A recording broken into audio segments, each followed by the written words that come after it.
这几栋楼都是通燃气的，看一下，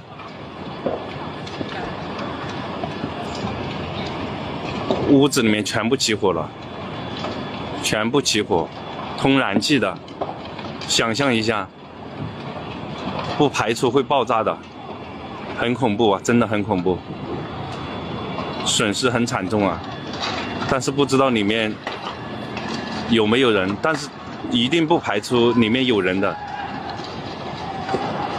你看现在的这个消防车已经其实起不了多大的作用了，不能说没有作用，但是真的起不了多大的作用。因为在这里我看见已经喷了10多分钟了，你看这里火势依然还是这么明显，这个地方啊，目前这应该是香港近20年最大的火災啦。係啊，佢原本燒呢一座先嘅，跟住咧嗰啲火線咧就過咗座，再落下邊。